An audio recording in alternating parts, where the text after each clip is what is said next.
Bueno, vamos a agilizar un poco algunas preguntas porque es que si no teníamos muchísimas cosas que plantearte. Y yo, si te parece, Rafa, voy a entrar con otro de los temas que ha desarrollado Manolo. Y es, tú luego le preguntas por el tercero que queda, pero es el tema de Granada. Un tema muy, muy, muy variado del que te has ocupado. Has escrito historias de Granada, de las primeras con otros compañeros que están por aquí, biografías, has trabajado historia de la prensa. Recientemente son muy llamativos los trabajos que has dedicado a alguien que, aunque tiene que ver con Granada, es efectivamente universal. Me refiero a Manuel de Falla, tanto su correspondencia con Leopoldo Matos como su historia financiera que ha hecho del mismo, o incluso has tenido tiempo de ocuparte de temas tan relevantes como el asesinato de Federico García Lorca, y te debemos a ti bueno, que sepamos finalmente la fecha en la que lo fusilaron en agosto de 1936. Pero la pregunta que te teníamos que hacer es, ¿por qué todo esto supone una mirada de cerca a la historia, una mirada a lo local y, sin embargo, bajo distintas perspectivas, distintas temáticas? ¿Por qué consideras que esto puede ser importante para el historiador? Eh, Vamos a ver, el historiador vive inserto en un medio, en un contexto, en una época y en un lugar y con una gente. Entonces el historiador yo creo que no es una persona que dice voy a investigar, o bueno, puede que sí lo diga, ¿no? Pero dice voy a investigar la revolución soviética, la revolución de 1905 o la revolución o la guerra de los Balcanes. Y no quiero saber nada de lo que pasa por aquí, ¿no? Bueno, es una opción, pero yo creo que el historiador vive en un contexto y tiene en primer lugar que interesarse por ese contexto en el que está, contexto histórico, social y geográfico, cronológico, tiene que interesarse por el contexto en el que está, tiene una responsabilidad social, que es la de transmitir a los demás lo que ha aprendido en su proceso de trabajo, de investigación. Los historiadores tenemos un compromiso social con nuestra gente, con nuestro entorno. No es publicar revistas, artículos en Alemania, sino hacerle llegar a nuestro entorno lo que es el resultado de nuestro trabajo. Es decir, lo que les podemos explicar, lo que les podemos contar de lo que ha sido nuestra vida hasta este momento, ¿no? Tenemos un compromiso social, tenemos un ambiente próximo que genera evidentemente interés. Para la gente que vive en un sitio, mucho más interesante conocer lo que ha pasado allí que lo que está pasando en la Unión Soviética en el año 17, que es interesantísimo y que tenemos que hacerlo, pero hay un ambiente de proximidad e interés que hace que el historiador se sienta inevitablemente atraído por aquello que ocurre a su alrededor. Y una vez que se siente atraído, no exclusivamente atraído por eso, pero una vez que se siente atraído, es prácticamente una obligación social como historiadores la que tenemos de transmitir y contar eso. Para que la gente que dice no sabe historia, tú tienes la culpa, contadlo, explicadlo. Los historiadores tenemos esa responsabilidad. La gente no tiene la obligación de investigar en su historia, sino de leer y oír lo que nosotros les tengamos que contar para hacerse con una idea más o menos precisa de lo que ha ocurrido en este mundo en este entorno hasta que nosotros hemos llegado, ¿no? Entonces, esto, unido a las facilidades que da también el trabajar en un ambiente próximo, es lo que ha hecho que yo me haya preocupado también, siempre que ha habido oportunidad, de trabajar el tema local y de escribir sobre historia local. Y de escribir más de un artículo explicando que la historia local no es la hermana menor de la historia. Que las grandes construcciones son abstracciones a las que llegamos desde lo local. Y que lo local tiene un papel importantísimo en la construcción de la teoría o de las doctrinas, de las concepciones más abstractas y más generales de la historia. Bueno, todo esto yo creo que es lo que explica el interés por la historia local. A mí me ha interesado muchísimo. Insisto en que no es lo único, pero me ha interesado muchísimo. Y siempre que ha habido oportunidad de encontrar un tema que tuviera interés desde la perspectiva local, pues lo he cogido. Es decir, cuando pasaba por delante de mí un problema, pues le he echado mano y lo he desarrollado y lo he trabajado pues como he podido. Y curiosamente, pues esto ha tenido más aceptación que una historia del sistema financiero durante el franquismo, que yo publiqué y que se debieron de vender 2 ejemplares, incluido el que compró compré yo, y cosas por el estilo, ¿no? Es decir, estas cosas son las que al final tienen muchísimo más interés para la gente que lo que tú puedas hacer de carácter general. Que hay que hacerlo, indudablemente, y que aquí te vamos a regañar como a los estudiantes. No me funciona. Apagarme el teléfono. No funciona. Bueno, he trabajado lo que he podido. Historia de la empresa local, historia de las instituciones económicas locales. Hicimos, Rafael y yo, una historia de la Cámara de Comercio junto con Javier, que no lo veo por aquí, estaba de viaje de novio. Este se ha casado ahora a la vejez y estaba de... No me digas. Sí. Sí te digo. Hicimos un trabajo, una historia de la Cámara de Comercio entre los dos, por ejemplo, que está ahí entre nuestra bibliografía más o menos presentable. Hicimos un libro sobre la historia de Ideal, en este caso con Juan Gay y Cristina Viñes. He trabajado muchísimo la historia local, todo lo que se ha atravesado en mi camino que podría ser interesante. Hicimos también eso fue un chantaje que me hizo el Ayuntamiento de Monachil, el alcalde de Monachil, que a cambio de que nos concediera una licencia de obras cuando yo estaba trabajando en la caja, me dijo, pero me tienes que hacer un libro sobre la historia del pueblo. Ay, Dios mío, una historia local, la verdad es que me horroriza, ¿no? Una historia del pueblo. Yo no he hecho ninguna, del mío ni de ninguno, ¿no? Pero la tuve que hacer de Monachil. Pero, bueno, la verdad es que junté a 15 personas, cada uno especialista en un tema, y tratamos de diseñar un modelo de cómo se puede construir una historia de un pueblo sin recurrir al nombrar los alcaldes y a los curas y que sea todo una cosa de... Hicimos un buen trabajo se llamaba Monachil, historia de un pueblo de la sierra, que lo hicimos también juntos y eso. Y se han atravesado muchas cosas, yo he trabajado en el archivo de Rodríguez Acosta durante mucho tiempo, es un archivo de una familia millonaria de Granada, que ha tenido casa grande, que ha guardado muchos papeles, y ahí hay papeles de todo tipo. Entonces ahí me sale, por ejemplo, documentación relacionada con Manuel de Falla, que era inédita y que podía dar un perfil inédito de cómo puede vivir un compositor en España de la composición. No de dirigir orquestas, sino de la composición, que era el objetivo de Falla. Pues hice un libro que la verdad es que quedó extraordinariamente bien, para mi gusto, que se llama Música y Finanzas, biografía económica de Manuel de Falla. Y de ahí salió también la existencia de un conjunto de cartas que Manuel de Falla mantiene con un político de la Restauración, Leopoldo Matos, ministro 3 veces, que se convierte en su apoyo económico y en su amigo más íntimo a lo largo de toda su existencia. Y acabamos de sacar un libro con la correspondencia entre Falla y Matos y con un estudio preliminar mío muy extenso, de más de 100 páginas, ¿no? Y en el archivo Rodríguez Acosta, trabajando en temas económicos, encuentro un paquete de cartas un día escritas desde Granada en agosto de 1936.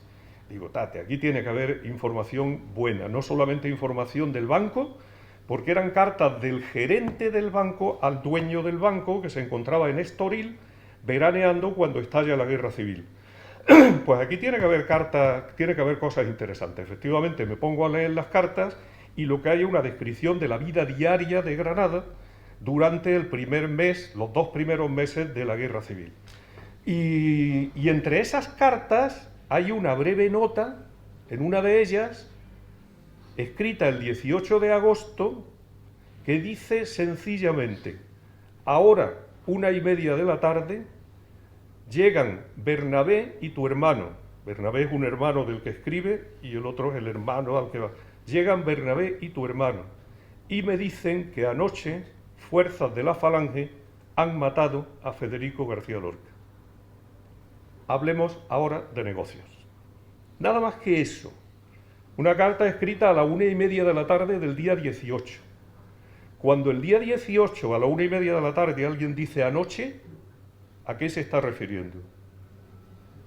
¿A la noche que acaba de terminar? Bueno, pues resulta que el día 18 nadie lo había situado como fecha de la muerte de Federico. El 17, el 19 y alguien hasta el 21. Nadie el 18. Primero hay un poco de duda, los lorquianos, yo no he querido convertirme en lorquiano, no he hecho nada más. Es decir, hice aquello y luego han intentado meterme en el tema lorquiano y me he escapado vamos, con eficacia. No he querido meterme en ese mundo del lorquismo, ¿no? Dije lo que tenía que decir y di un paso atrás y se acabó. No he querido saber nada más. Pero los lorquianos al principio decían, este tío no sabe lo que dice y tal. Bueno, tuve luego la bendición de Gibson, que en uno de sus libros dijo que el argumento que yo daba era irrefutable y que había que situar a partir de ese momento la muerte de Federico en el día 18. No es importante. Es decir, dentro del lorquismo no es importante. Lo importante de Federico es que lo mataron. Da lo mismo que fuera, a mí como historiador, no era lo mismo. Que fuera el 17, que fuera el 19. No quiero sacralizar ese tema. Lo importante es que los mataron y desgraciadamente eso no lo podemos remediar, ¿no? Pero bueno, ahí hubo una cosa que se cruzó delante de mis narices y dije, bueno, pues hay que estar atentos. El historiador tiene que estar espabilado. Y a veces pasan por delante de ti cosas que no buscas y que de pronto encuentras. Siempre tienes que tener un horizonte de temas que te interesan. Porque también, en este caso, me parece que era Brodel el que decía, no era Brodel, no me acuerdo bien, decía, el que no sabe lo que busca tampoco sabe interpretar lo que encuentra. O sea, tú tienes que tener un hilo de temas que sabes que son importantes para la historia e importantes para tu vida, ¿no? De manera que cuando algo se te cruza por delante, sepas identificar que ahí hay tema y que ahí hay un asunto de importancia, ¿no? Entonces esto es lo que ha ocurrido. Yo he escrito muchas cosas de Granada, no eludo el escribir alguna cosa más en el futuro, pero ha sido estar atento a la realidad de las cosas y luego ser consciente de que efectivamente el historiador tiene una responsabilidad con el marco en el que le ha tocado vivir. Y tiene que transmitir eso a los demás. Si quiere que los demás se impliquen en el conocimiento de la historia y que la historia sea útil para algo, esa responsabilidad no podemos echarla a los ciudadanos, sino que tenemos que asumirla nosotros. Y no podemos renunciar a esa función social que yo decía antes, que tiene la historia y que debe de desarrollar cualquier historiador. Va a salir muy airoso en el sentido siguiente, que es verdad que el compromiso del historiador, bueno, tú sabes que una de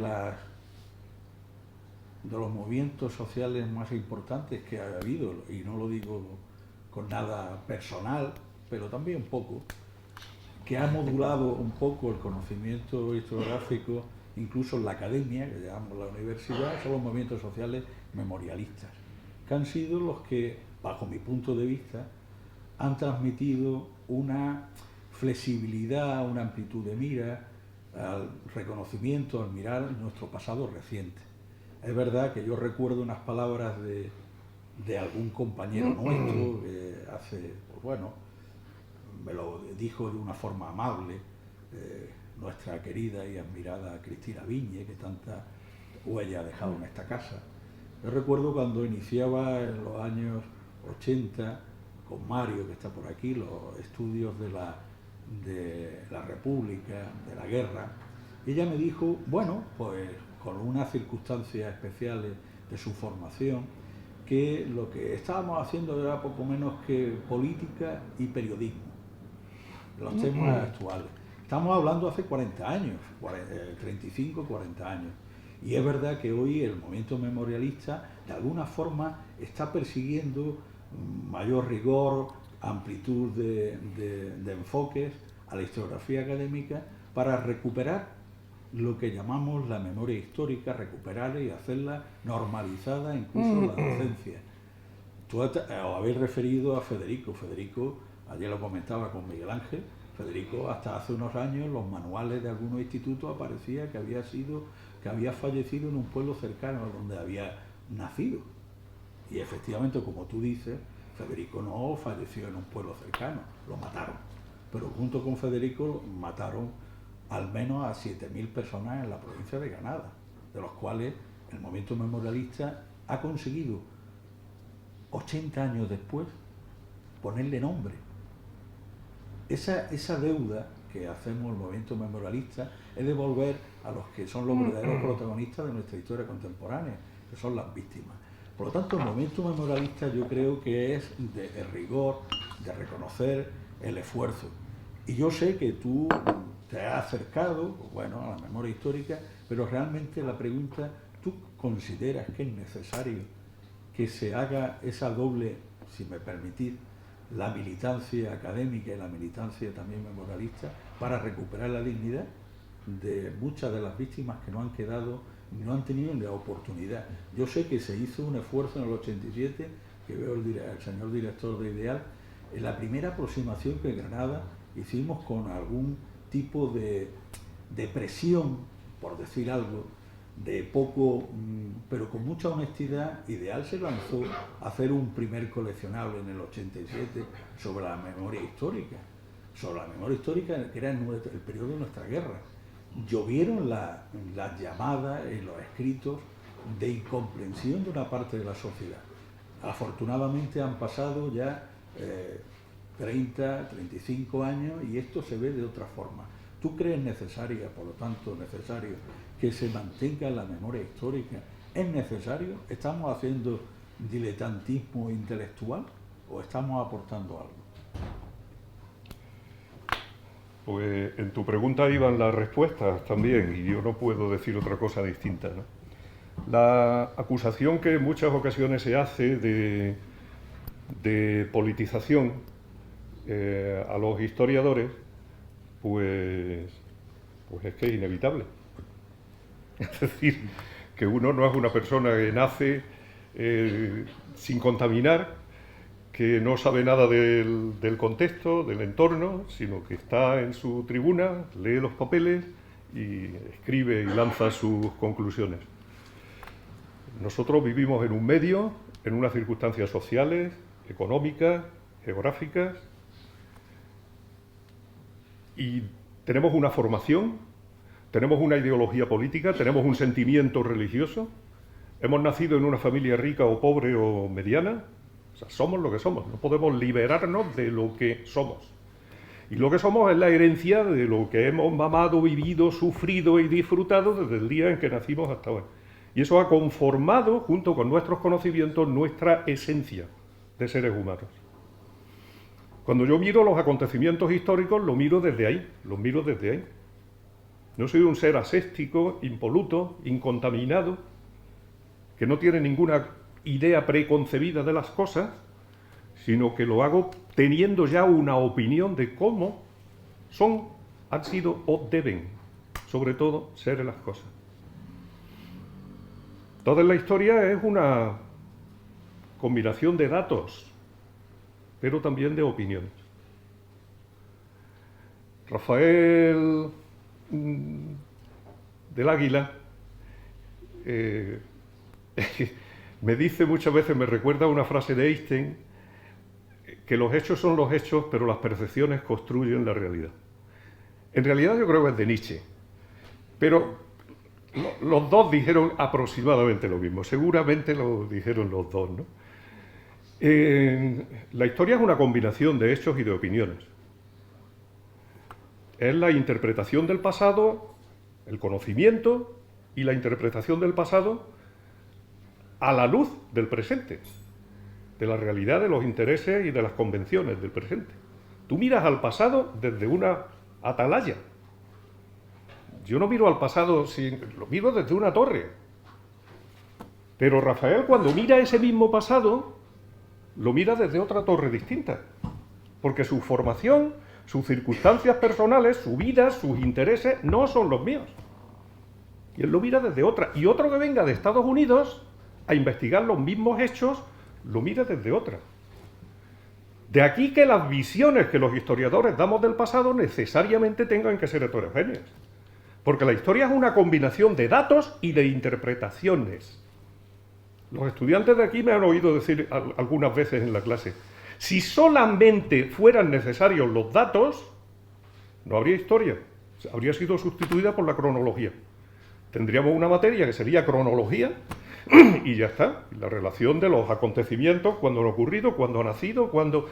Lo he citado esto mucho en clase. Nos acercamos a la figura de Napoleón. La historia de Napoleón debería de ser cuántas batallas ganó, cuándo ascendió a general, cuándo se hizo con esto, con lo otro, con lo de... Pero a mí, ¿qué me interesa de Napoleón? Pues saber si fue un canalla que estableció la dictadura y se cargó la revolución, o fue el que exportó la Revolución Francesa al resto del mundo. Eso es lo que me interesa de Napoleón, sobre todo.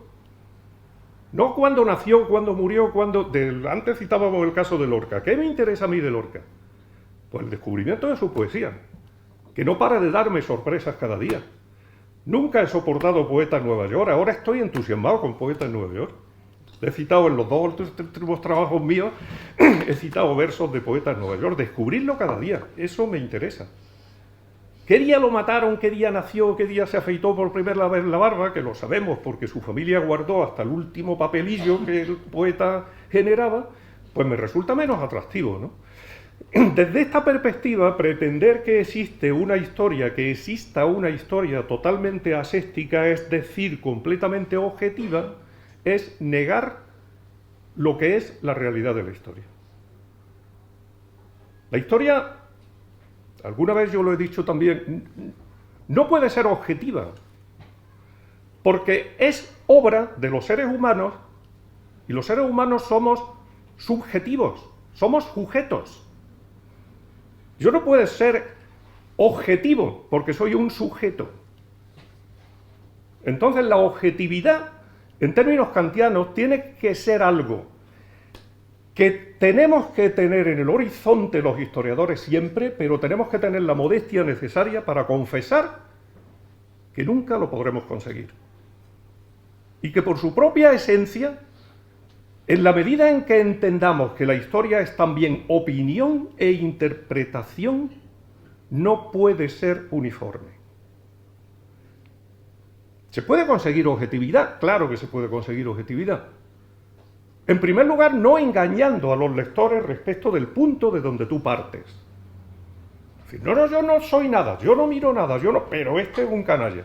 No, mire usted, yo soy liberal, o yo soy comunista, o yo soy... Y desde esta perspectiva pienso que esto es así. Pero explicando desde el principio, tú desde dónde miras.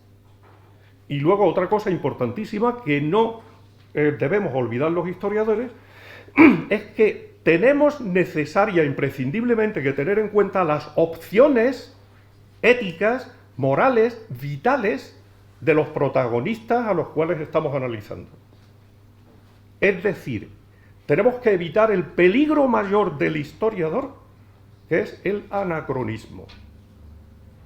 Yo no puedo juzgar a una persona del pasado con valores de hoy,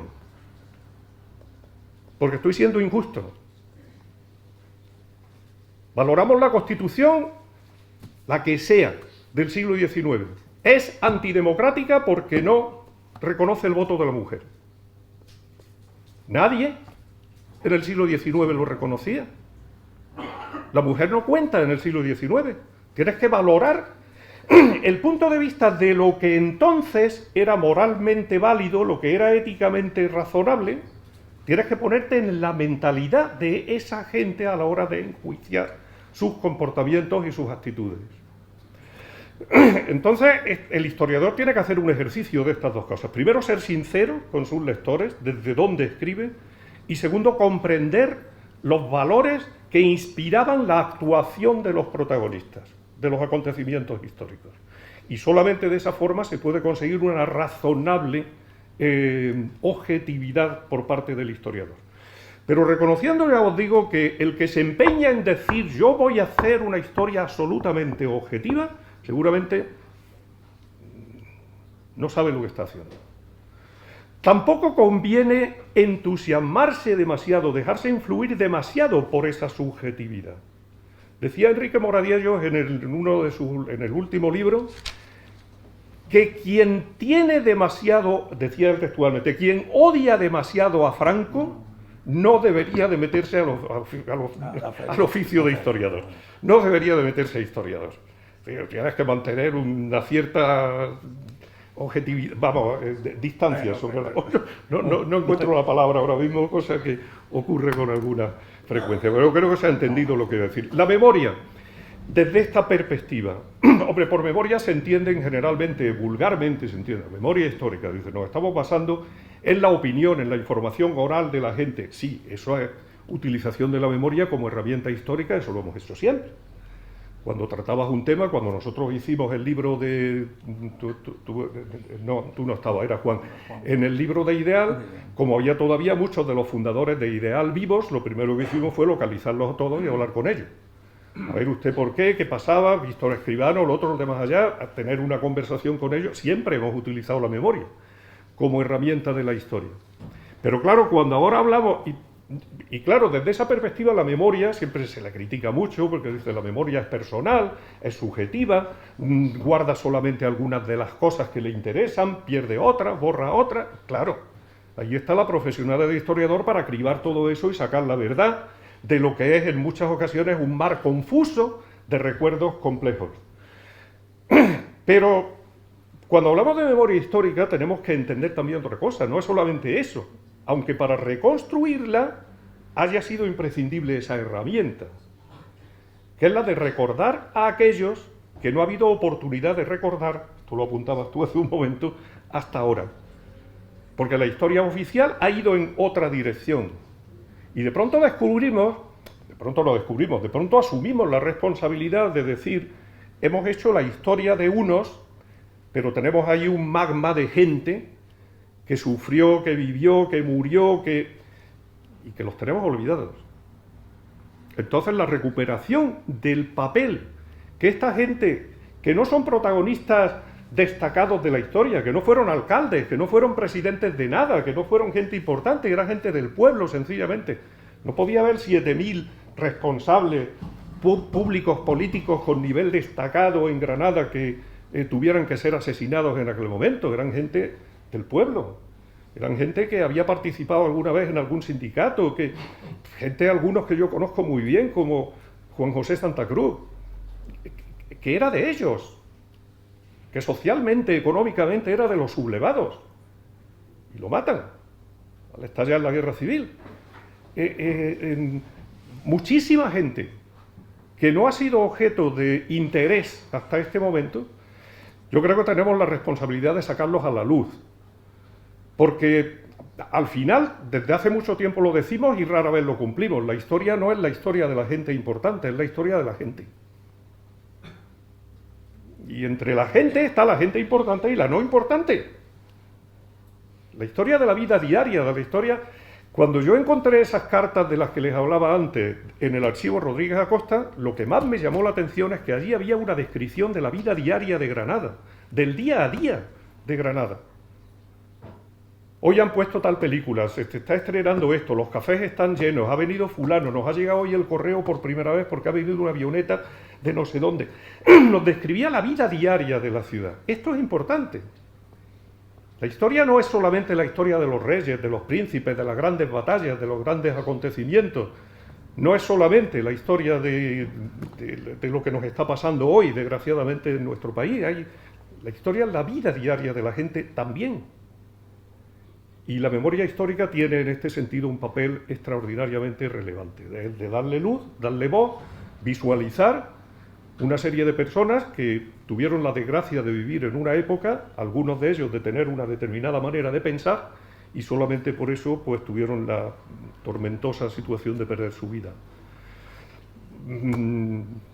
O sea que sí, naturalmente hay quien hace otro tipo de utilización de la memoria histórica, pero esa no es ni tu responsabilidad ni la mía. Gracias. Ni tu responsabilidad ahora.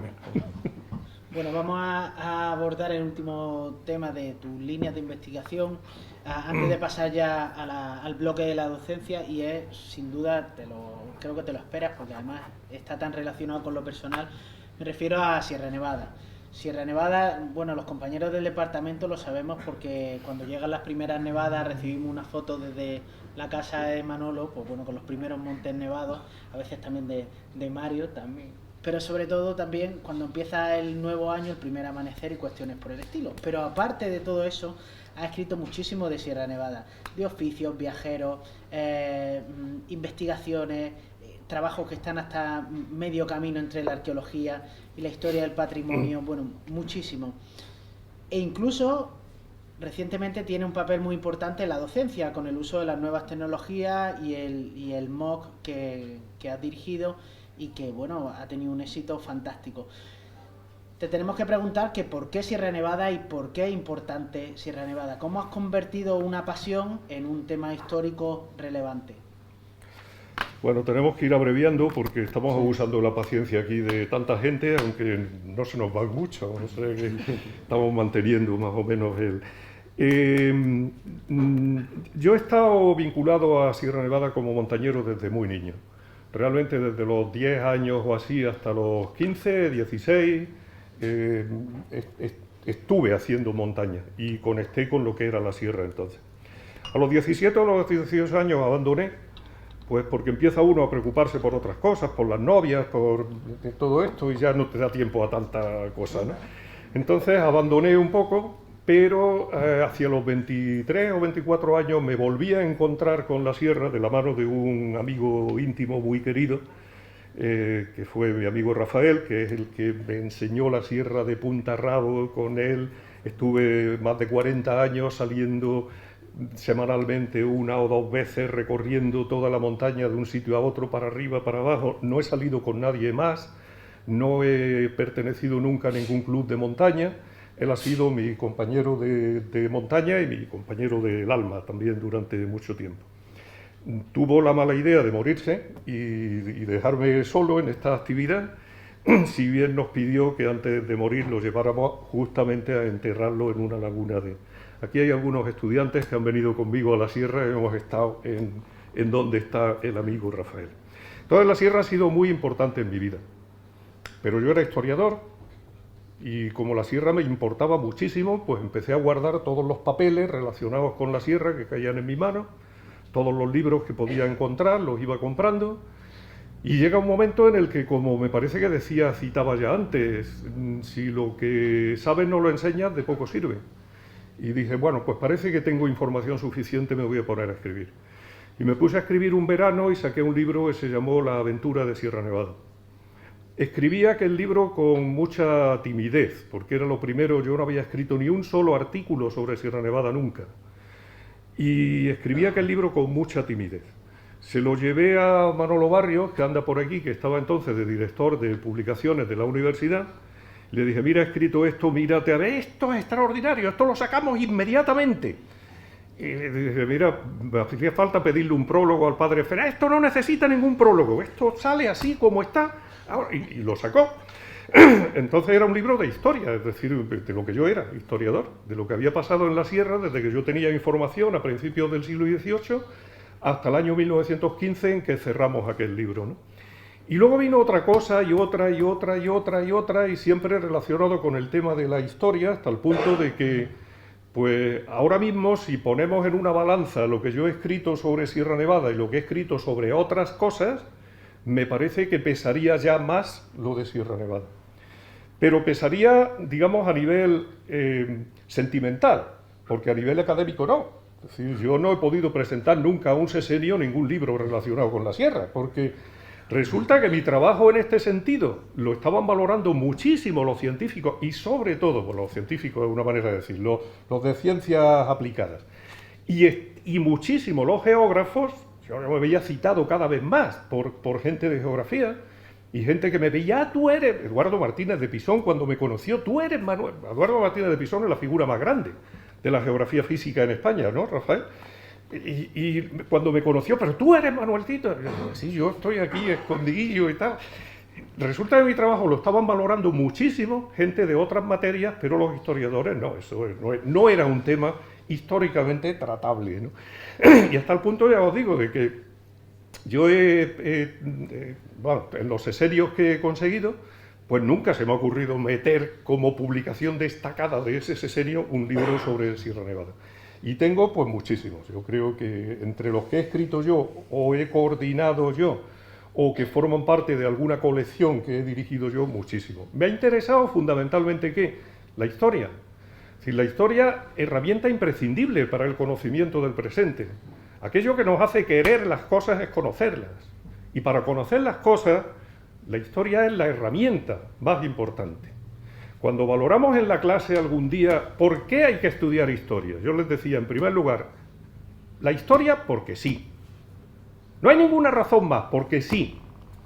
Porque los seres humanos tenemos la habilidad, la capacidad de que nos interese lo que ha pasado antes de que llegáramos nosotros. No tengo noticia de que a un perro, a un orangután o a un le interese de dónde viene, cuándo, pero los seres humanos resulta que sí. ¿Por qué? Pues porque sí. Y eso nos lo da la historia. ¿Qué hacemos aquí? ¿De dónde hemos venido? ¿Quién eran mis padres? ¿Qué me aporta a mí el saber que mi abuelo nació en Noalejo y que se llamaba, mi tatarabuelo y que se llamaba Félix? No me sirve para nada, pero quiero saberlo. Entonces, esta capacidad que tenemos de utilizar, de buscar aquellas cosas que aparentemente son inútiles, es una capacidad del ser humano. Bueno, la historia además no sirve solo para eso, como podéis imaginar. Es decir, la historia sirve para comprender cómo hemos llegado hasta aquí, comprender la situación de hoy, que es para lo que los politólogos y los sociólogos, que hay aquí muchos, pues, la tienen que utilizar, y la historia es el laboratorio donde se discriminan los sistemas políticos. Aquello que nos dice qué es moral y qué es inmoral, lo deducimos a través de la historia. ¿Cuántos trabajos de filosofía política hay valorando el nazismo? ¿No hubo legiones de filósofos al servicio de Hitler? ¿No eran filósofos, podemos decir? Lo eran. ¿Y por qué el nazismo es malo? Pues no me lo cuente usted porque lo he visto. Si me atengo a lo que me han dicho que es muy bueno y que es muy malo. ¿Y ahora qué? Pero no me lo cuente, porque lo he visto. Y he visto a dónde conduce. Y esta es la historia. Este es el laboratorio moral de los sistemas en la que se convierte finalmente la historia. Entonces, no sé, a propósito de que venía esto, cosa que me ocurre con mucha frecuencia. Entonces, yo he trabajado la historia de Sierra Nevada porque era lo que más me llegaba al alma y con lo que más disfrutaba, lo que ha sido mi otra vida, ¿no? Mi vida académica, mi vida familiar, mi vida académica y mi vida de montaña. ¿Qué podía yo aportar como historiador? Pues el conocimiento de lo que ha ocurrido ahí, que ha ocurrido mucho, porque tenemos el sistema montañoso más importante de la península ibérica, uno de los más singulares. Hay en Sierra Nevada más endemismos juntos que en Alemania, Suecia, Holanda y Noruega juntos. Más endemismos solamente en Sierra Nevada. Tenemos un sistema que desde el punto de vista biológico, de la biodiversidad, es absolutamente único en el mundo. Y tenemos una responsabilidad con él, en la cual yo estoy comprometido, tenemos una responsabilidad con él que tenemos que asumir. Si no, esto lo destrozamos, como destrozamos todo el planeta. Si estamos en una situación en la que, en mi cabeza, yo he resucitado el malthusianismo. La inadecuación entre necesidades y recursos, que es lo que plantea Malthus, no el tema de la tontería de la progresión geométrica o la aritmética, sino la inadecuación entre necesidades y recursos es una realidad, como un pino. Entonces, o adaptamos nuestras necesidades a los recursos de los que disponemos, haciendo pervivible, ¿cómo se llama? Sostenible el planeta, o en 2 generaciones nos hemos cargado esto aceleradamente. Hay quien dice ya que el cambio climático, la tragedia climática, es irreversible, y que ya hagamos lo que hagamos estamos perdidos. Bueno, no podemos resignarnos, algo tenemos que hacer, ¿no? Yo estoy comprometido en esta situación con la sierra. Lo he estado desde el punto de vista personal, disfrutando de ella, lo he estado desde el punto de vista académico, literario, diría en este caso más que académico, escribiendo todo lo que he podido y promoviendo que los demás escribieran, y estoy en este momento comprometido con la gestión de Sierra Nevada mediante mi participación en el patronato del Espacio Natural Sierra Nevada, que une el Parque Nacional, el Parque natural y la reserva de la biosfera, ¿no? Sé que esto me va a proporcionar malos ratos en el futuro, pero estoy dispuesto a quemarme en la consecución de estos objetivos. No digo malos ratos, está aquí el nuevo director del parque, que no se asuste, estamos en el mismo barco todos, pero bueno, esta es un poco la razón, forma parte de mi vida y la vida de cada uno tenemos que proyectarla en lo que nos envuelve, y esto es por lo que yo me puse a escribir sobre Sierra Nevada. Vamos concluyendo, vamos a sintetizar un poco la última parte. Bueno, 40 años de actividad docente e investigadora en 2 facultades. Podemos abrir un abanico de qué es lo que te llevas de positivo, tanto de tus compañeros, de los alumnos, qué es lo que realmente tú vas a llevarte y te llevas ya de gratificante, de experiencia gratificante. Pues que la pregunta esta es muy sencilla, es decir, todo. Es decir, todo. Yo he tenido otras vidas profesionales mucho mejor pagadas que esta y las he abandonado en un momento determinado de mi vida por dedicarme a la universidad. La universidad a mí personalmente no me ha defraudado nunca. Me ha dado las oportunidades que la vida de empresa no me dio. Yo llegué a los 50 años en una empresa con un cargo muy importante y ya no era útil. Es entendible. Si la empresa devora a sus directivos en muy poco tiempo. Las empresas cambian mucho más rápidamente de lo que las personas somos capaces de adaptarnos al cambio. Entonces yo lo entiendo. Pero con 50 años llegamos a la conclusión, después de 2 años de mantenerme encerrado en un despacho sin hacer absolutamente nada, no haciendo poca cosa, sino sin hacer nada, conservando incluso a mi lado la persona que me ayudaba entonces en el trabajo, Luisa, que ha tenido la amabilidad de estar aquí, y que estuvimos 1 año juntos, yo en mi despacho y ella en el de al lado, sin hacer nada. Hasta que ya un día hablamos, le dije, mira Luisa, esto ya vemos el futuro por dónde va, así que vete tú, porque yo tengo 50 años, pero tú tienes 25 o 20 o 30. Y entonces la sacamos de allí, ¿no? Y me quedé yo solo durante otro 1 año y medio más. La empresa devora a la gente. Y cuando yo ya no era útil para la empresa, ya habíamos llegado al término de mi vida útil, pues resulta que la universidad me da todas las oportunidades del mundo. Y yo pido entonces, me voy de la caja, pido mi dedicación a tiempo completo en la universidad me acoge con los brazos abiertos, mis compañeros del departamento lo mismo, y en 2 años me convocan la plaza de catedrático en la Facultad de Letras, en el departamento, y me presento y saco la plaza O sea, lo que la empresa ya no me podía dar, yo ya era un inútil para el trabajo, pues sin embargo la universidad me abre las puertas y me ha permitido vivir 20 y tantos, 21 años más en este oficio de historiador, como les llamaba Moradillo, ¿no? En este oficio. Entonces a mí la universidad me lo ha dado, en una etapa importantísima de mi vida, me lo ha dado todo. Y yo no tengo más que palabras de gratitud, de satisfacción, de entusiasmo, de alegría, de cariño, de amor, de todo lo que queramos decir para la universidad. He disculpado todos los problemas, todas las dificultades, todo lo que no había ordenador, pues no hay. Que hay que compartir un despacho entre 3, pues entre 3 o entre 4, entre lo que haga falta. Que ahora no hay, pues no hay, no pasa nada, nos vamos sobreviviendo. Y luego, pues claro, afortunadamente la relación con los estudiantes, pues aquí hay muchos que han sido estudiantes conmigo y yo no sé qué decir, me parece que no ha podido ser mejor. Mi relación con ellos ha sido extraordinaria, próxima, cercana. No he tenido un problema en la clase, nunca. Nos hemos entendido maravillosamente. Me han pedido salir conmigo a la montaña, muchos de los que hay aquí, a veces nos hemos reunido, hemos ido.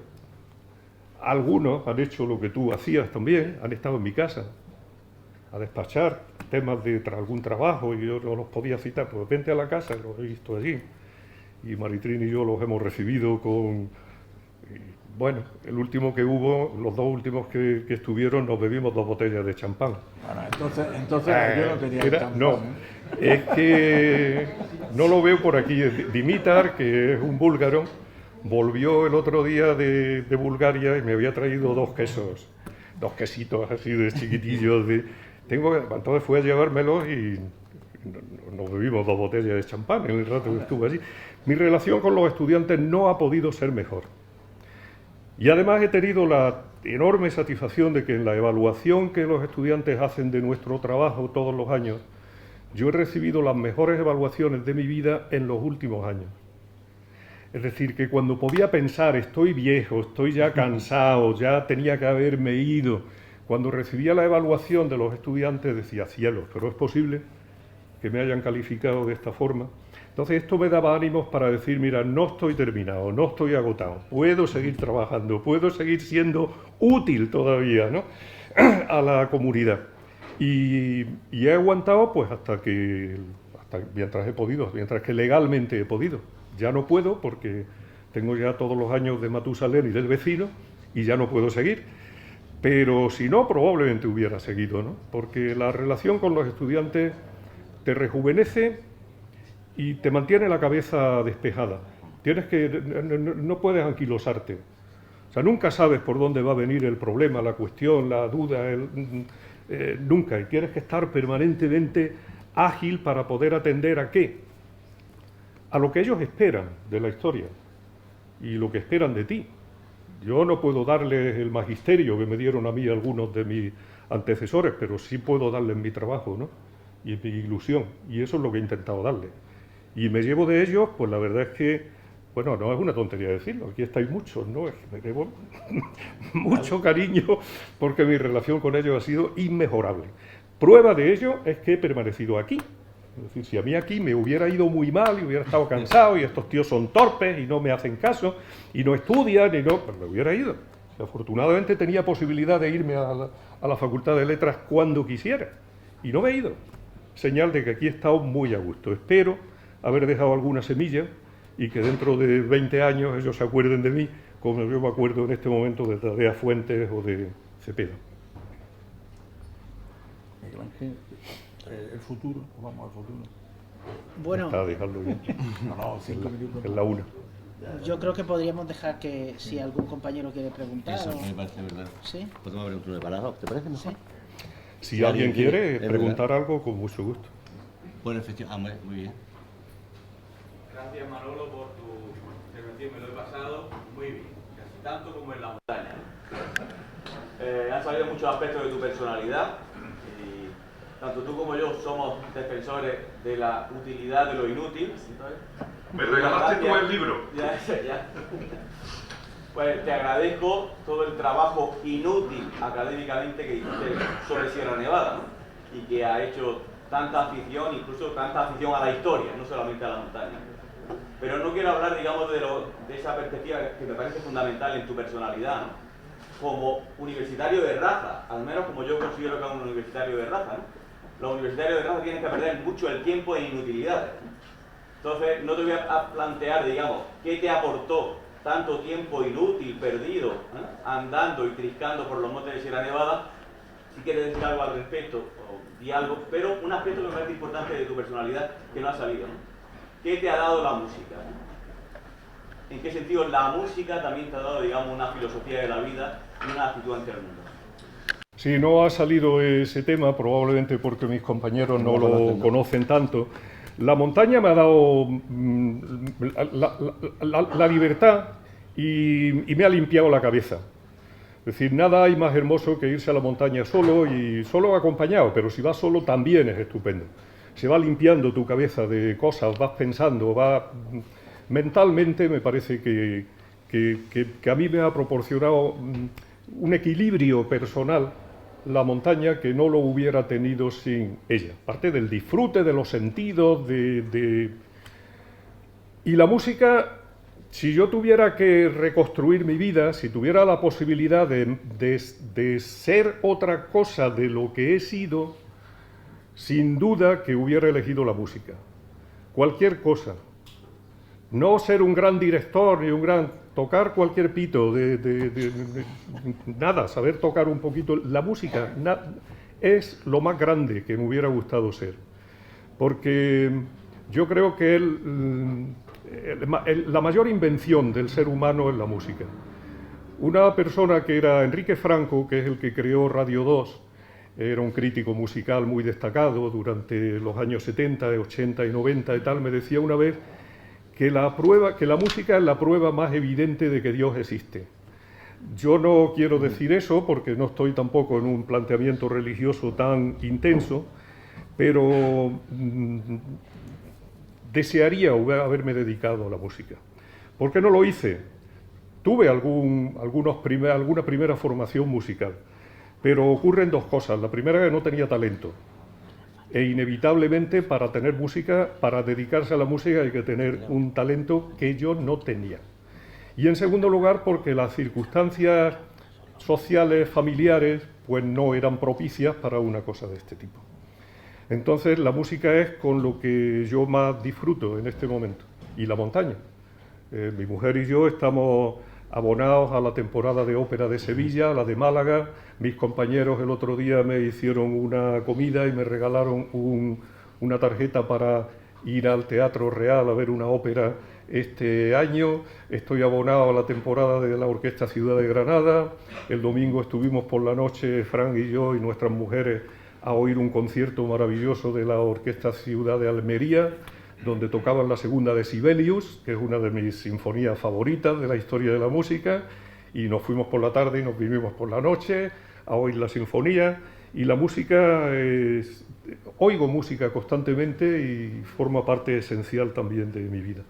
La música de la montaña son dos piezas imprescindibles. Les comentaba en una ocasión a Fran y a Adrià que estuvimos en el Corazón de la Sandía. Les contaba una experiencia de una vez que subí solo. El Corazón de la Sandía tiene al final un mogote en forma de pepino, muy peligroso de subir. Entonces nosotros subimos, bueno, Fran subió varias veces mientras yo subía una, subimos pero yo cuando voy solo no subo porque me da miedo. Cuando voy acompañado sí, pero cuando voy solo no. Entonces les contaba cómo una vez llevaba en el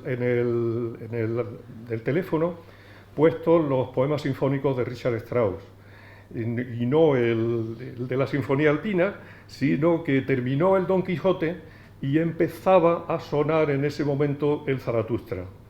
Entonces, cuando yo llegué al Corazón de la Sandía y me encuentro con el Tajo aquel en vertical de 300 o más metros que tiene, y me acerco en el momento en el que el órgano toma el relevo a la orquesta en esa primera entrada, el Zaratustra, el Así es Zaratustra, es lo que utilizó Kubrick en 2001, Una Odisea del Espacio.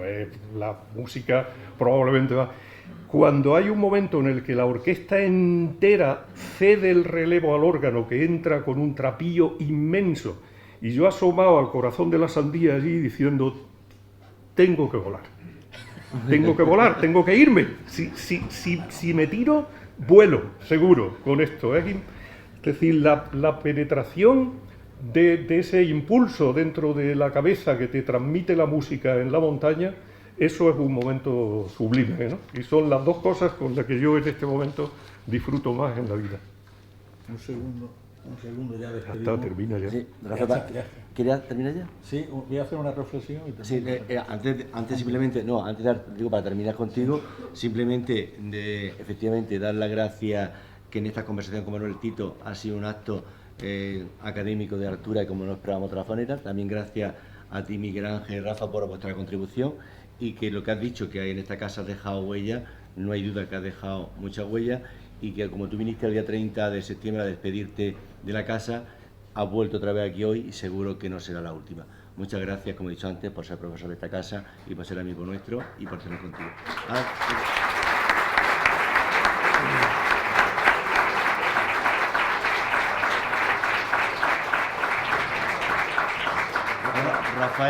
Rafael va a decir algo. Sí. No, espera un momento, que es que si no, no me sale, un segundo. Lo estoy diciendo del corazón y por eso Sí. Bueno, pues si no hablamos después del decano, pues está, damos por suspenso. No puede hablar. Tira. No. Yo quería nada más que hacerle un pequeño regalo a Manolo.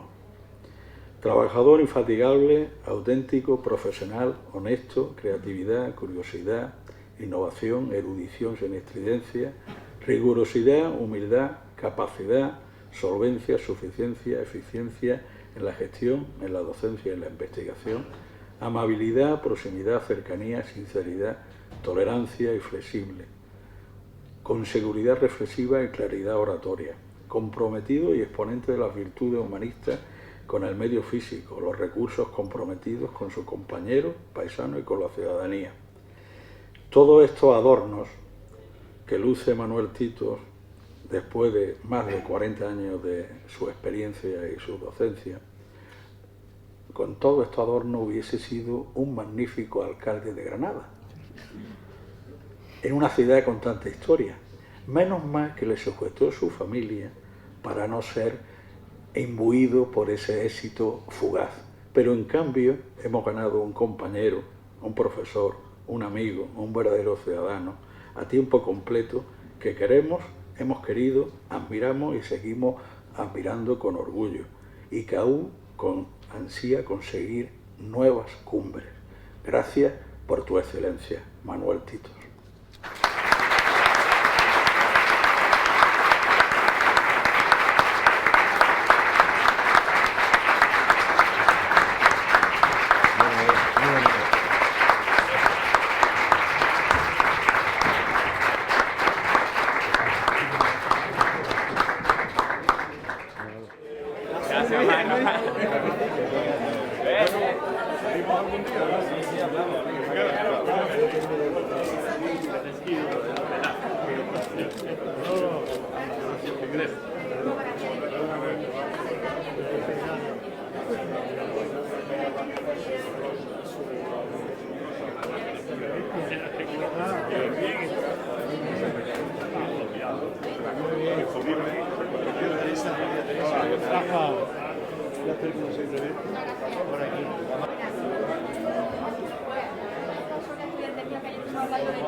Es de vuestro departamento la grabación, no es nuestro. Me ha dicho... Pablo, el otro día no lo pude ver. Por la tarde, ayer estuvimos hablando de ti y le pedí que pudiéramos hablar, digo, vaya a conocer a una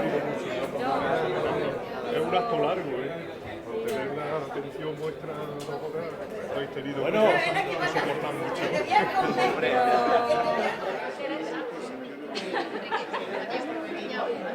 va todo bien.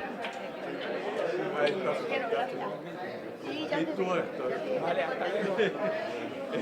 Lo veremos. No lo sé. Ah, creo que sí. No, es de tu mujer. Ah, no es de Rosa. No, esa es mía.